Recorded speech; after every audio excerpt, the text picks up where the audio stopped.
Letter the first, from Isabel to Laura. How often, in answer to my repeated entreaties that you would give my daughter a regular detail of the misfortunes and adventures of your life, have you said no?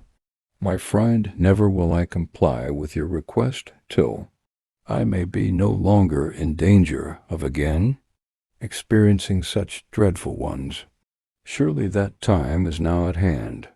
You are this day 55, if a woman may ever be said to be in safety from the determined perseverance of disagreeable lovers and the cruel persecutions of obstinate fathers.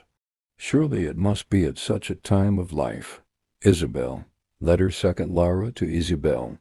Although I cannot agree with you in supposing that I shall never again be exposed to misfortunes as unmerited as those I have already experienced, yet to avoid the imputation of obstinacy or ill-nature, I will gratify the curiosity of your daughter, and may the fortitude with which I have suffered the many afflictions of my past life prove to her a useful lesson for the support of those which may befall her in her own. Lavra letter third Lavra to Marianne. As the daughter of my most intimate friend, I think you entitled to that knowledge of my unhappy story, which your mother has so often solicited me to give you. My father was a native of Ireland and an inhabitant of Wales. My mother was the natural daughter of a Scotch peer by an Italian opera girl. I was born in Spain and received my education at a convent in France. When I had reached my 18th year, I was recalled by my parents to my paternal roof in Wales. Our mansion was situated in one of the most romantic parts of the Vale of Usk, though my charms are now considerably softened and somewhat impaired by the misfortunes I have undergone. I was once beautiful, but lovely as I was, the graces of my person were the least of my perfections. Of every accomplishment customary to my sex I was mistress. When in the convent, my progress had always exceeded my instructions. My acquirements had been wonderful for my age, and I had shortly surpassed my masters in my mind. Every virtue that could adorn it was centered.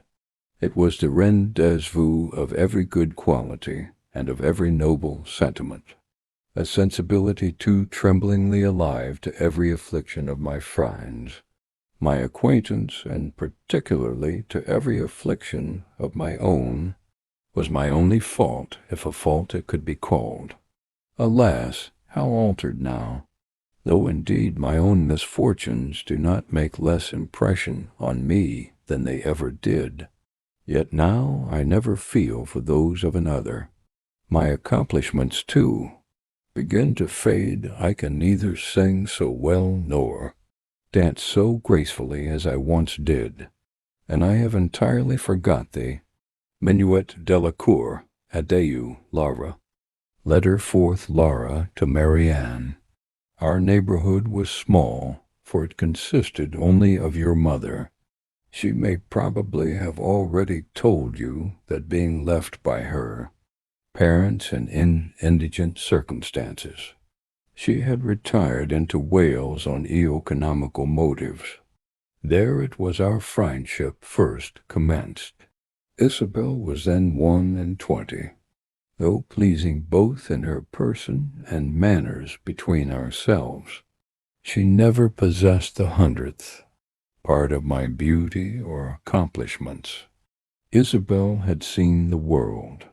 She had passed 2 years at one of the first boarding schools in London, had spent a fortnight in Bath, and had supped one night in Southampton. "Beware, my Lavra," she would often say, "beware of the insipid vanities and idle dissipations of the metropolis of England. Beware of the unmeaning luxuries of Bath and of the stinking fish of Southampton. Alas, exclaimed I, how am I to avoid those evils I shall never be exposed to? What probability is there of my ever tasting the dissipations of London, the luxuries of Bath, or the stinking fish of Southampton? I who am doomed to waste my days of youth and beauty in an humble cottage in the Vale of Usk. Ah, little did I then think I was ordained so soon to quit that humble cottage for the deceitful pleasures of the world. Adieu, Lavra. Letter 5th, Lara to Marianne. One evening in December, as my father, my mother, and myself were arranged in social converse round our fireside, we were on a sudden greatly astonished by hearing a violent knocking on the outward door of our rustic cot. My father started. "What noise is that?" said he. "It sounds like a loud rapping at the door," replied my mother. "It does indeed," cried I. "I am of your opinion," said my father. "It certainly does appear to proceed from some uncommon violence exerted against our unoffending door." "Yes," exclaimed I cannot help thinking it must be somebody who knocks for admittance." "That is another point," replied he. "We must not pretend to determine on what motive the person may knock, though. That someone does rap at the door, I am partly convinced."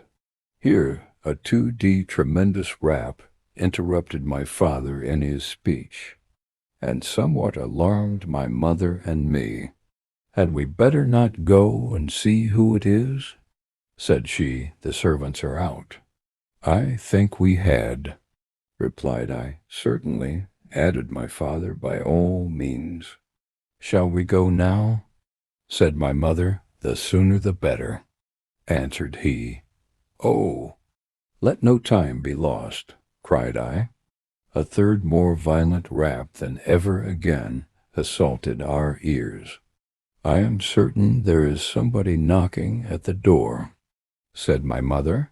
"I think there must," replied my father. "I fancy the servants are returned," said I. "I think I hear Mary going to the door." "I'm glad of it,"